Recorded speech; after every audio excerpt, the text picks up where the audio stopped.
नमस्कार। आज हम CSS के 5वें वीडियो में हैं और आज हम CSS के अंदर कॉम्बिनेटर्स देखने जा रहे हैं।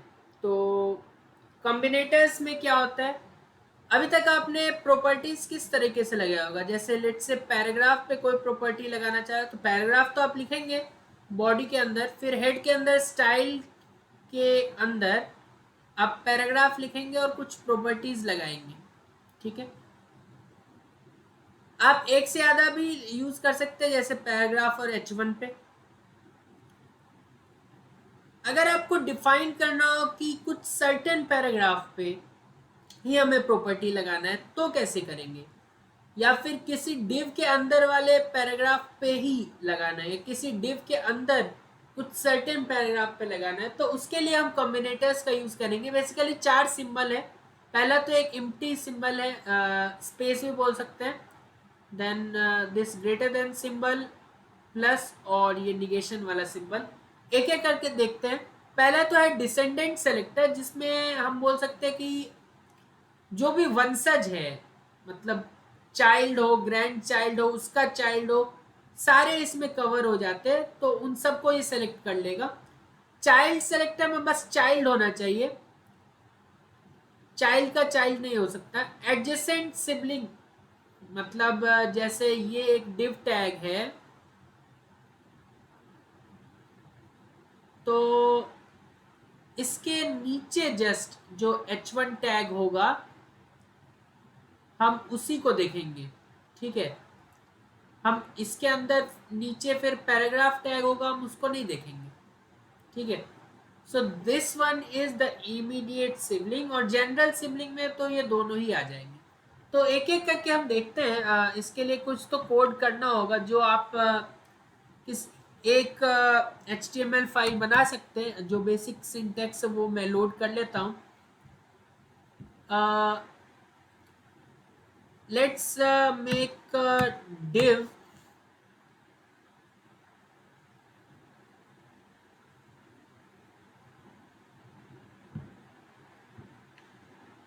ठीक है। इसके अंदर दो सिंपल पैराग्राफ लिख लेते हैं, तो आई थिंक इससे आ जाना चाहिए 2 पैराग्राफ।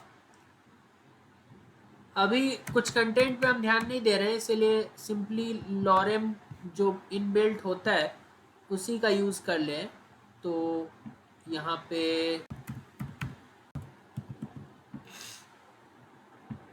ये बेसिक 2 पैराग्राफ आ गया। इसके अंदर क्योंकि हम वो भी चीज सीखना चाह रहे हैं कि डिसेंडेंट ना हो, दैट मीन्स डिसेंडेंट हो, चाइल्ड ही हो। मेरे कहने का मतलब है कि एक तो हम डिसेंडेंट के लिए देखेंगे, एक देखेंगे चाइल्ड के लिए। तो अलग केस देखने के लिए हम एक सेक्शन वाला भी देख लेते हैं।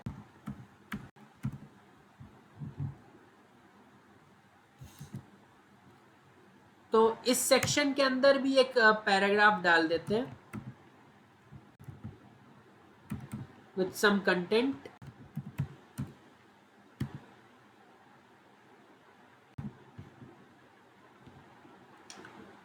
मोरओवर हमारे पास और भी पैराग्राफ होंगे। लेट्स से इसके नीचे एक पैराग्राफ और डाल देते हैं, और इस डिव के बाद भी 2 पैराग्राफ डाल देते हैं। आप बाकी एलिमेंट्स पे भी देख सकते हैं। हम बेसिकली अभी पैराग्राफ पे ही लगा के देख रहे सारे। तो और एक और, ताकि हम वो सिबलिंग वाला कॉन्सेप्ट भी समझ पाए दोनों।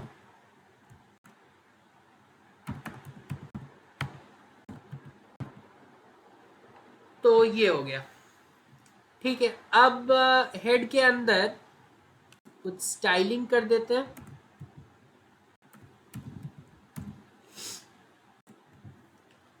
हम पहला वाले में अगर कुछ दिखने में दिक्कत हो रहा हो तो थोड़ा सा जूम, हालांकि मोबाइल वर्जन में ऑलरेडी अवेलेबल है। तो अब स्टाइल में सबसे पहला वाला कौन था? सबसे पहला था हमारे पास डिसेंडेंट सेलेक्टर। ठीक है, तो अभी तो ऐसा दिख रहा है ये, ठीक है। डिसेंडेंट सेलेक्टर में सिंपली div के अंदर आएंगे हम और एक स्पेस देंगे, ठीक है, और बोलेंगे उसके जो भी div है और उसके अंदर पैराग्राफ है उसको सेलेक्ट करके उसका बैकग्राउंड कलर कर दो ऑरेंज।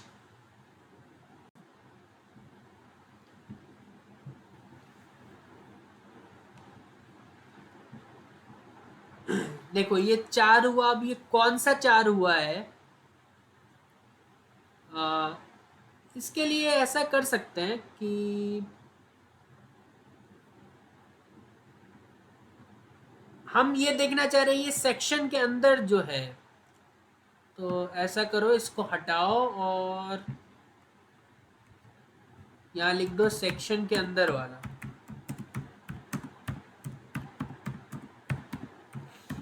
देखो अगर डिसेंडेंट की बात है तो जो भी div के अंदर पैराग्राफ है वो हो जाना चाहिए। तो अभी अगर हम देखें तो सेक्शन के अंदर वाला भी हो गया, क्योंकि एक्चुअली है तो वो हम बोल सकते हैं कि है तो div के अंदर ही ना वो। अगर आप देखें तो ये div था, उसके अंदर ये दोनों पैराग्राफ तो है ही, ये भी उसके अंदर है, ठीक है। उसके अलावा ये नीचे वाला पैराग्राफ भी शायद उसके अंदर होना चाहिए जिसमें लॉरेम के बाद कॉमा लगा हुआ है। जी हाँ वो भी है। उसके बाद और कौन सा है? अच्छा जब ये div खत्म हो गया उसके बाद भी हमने डाला है 2 पैराग्राफ। तो ऐसा करते हैं वो सब जो भी है लिखे रहने देते हैं। इमीडिएट सिबलिंग यहाँ लिख देते हैं और दूर का सिबलिंग, ये सही रहेगा।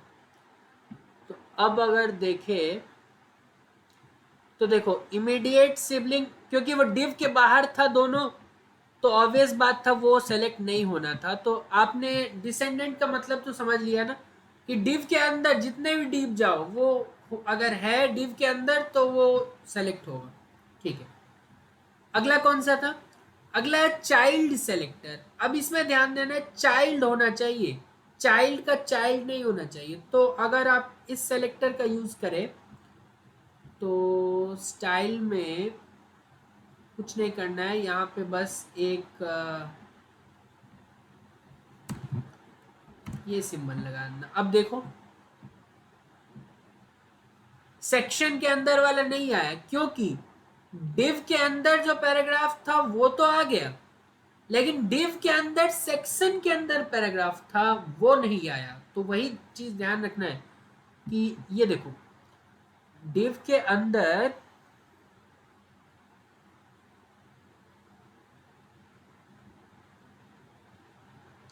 div के अंदर div के अंदर ये दोनों पैराग्राफ है, इसमें तो कोई संदेह नहीं है।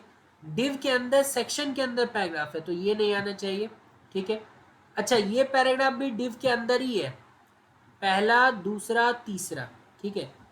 div यहाँ पे समाप्त हो गया, उसके बाद भी हमारे पास पैराग्राफ है वो दोनों नहीं आया है, आप एक बार फिर से देख सकते हैं, ठीक है। चलो तो ये दोनों कॉन्सेप्ट आपको समझ में आ गया। पहला तो था हमारे पास डिसेंडेंट सेलेक्टर जिसमें हमने बोला कि div के अंदर जितने भी पैराग्राफ है सबको ले आओ, सेलेक्ट करो और उस पर जो भी प्रॉपर्टी बोल रहे हो वो लगा दो। चाइल्ड सेलेक्टर मतलब बस चाइल्ड देखना है। हमारे पास सेक्शन के अंदर भी एक पैराग्राफ था वो नहीं हुआ। अब आता है एडजेसेंट सिबलिंग, ठीक है। तो एडजेसेंट सिबलिंग में मैंने बोल दिया था पहले ही, आपको समझा दें कि div के बाद अगर कोई h1 है तो वो एडजेसेंट माना जाएगा। div के बाद h1 के बाद वो है तो नहीं आया, इमीडिएट जो हो उसी को एडजेसेंट सिबलिंग सेलेक्टर जो कि प्लस सिंबल है, यहाँ सिंपली प्लस अगर कर दे, देख पा रहे हैं मैंने लिख भी दिया था इमीडिएट सिबलिंग। तो डिव के जस्ट बाद ये सब कुछ डिव के अंदर आ रहा है, लेकिन उसके जस्ट बाद यहाँ पे आप देख सकते हैं डिव के अंदर ये डिव यहाँ चालू हुआ, खत्म यहाँ पे हुआ है, उसके जस्ट बाद ये वाला पैराग्राफ आया ना। ठीक है, समझ गए होंगे। Last one is general sibling selector, जिसमें ये वाला सिंबल हम यूज करते हैं। तो ये भी समझना आसान है आई थिंक, क्योंकि इसमें निगेशन वाला सिंबल लगा देते हैं इसके जगह पे बस, जो कि आपको यहाँ पे मिल जाएगा एस्केप के नीचे। तो इससे क्या हो जाएगा,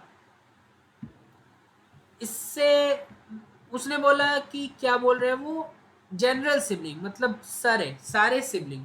जैसे कि हमने डिसेंडेंट में वो डिस्टिंग्विश नहीं किया था कि बस नीचे वंशज होना चाहिए, चाइल्ड है चाइल्ड का चाइल्ड है फर्क नहीं पड़ता, उसी तरीके से सिबलिंग होना चाहिए, बस बगल में बैठा हुआ है या उसके बगल में बैठा हुआ फर्क नहीं पड़ रहा है उसको, ठीक है, एडजेसेंट हो या मतलब सिबलिंग होना चाहिए। तो समझ में आया चारों कॉम्बिनेटर्स आई थिंक आपको आज। तो सही है, यही मेन मोटिव था आज के वीडियो का, बाकी आगे फिर तो देखते ही रहेंगे। बहुत बहुत धन्यवाद।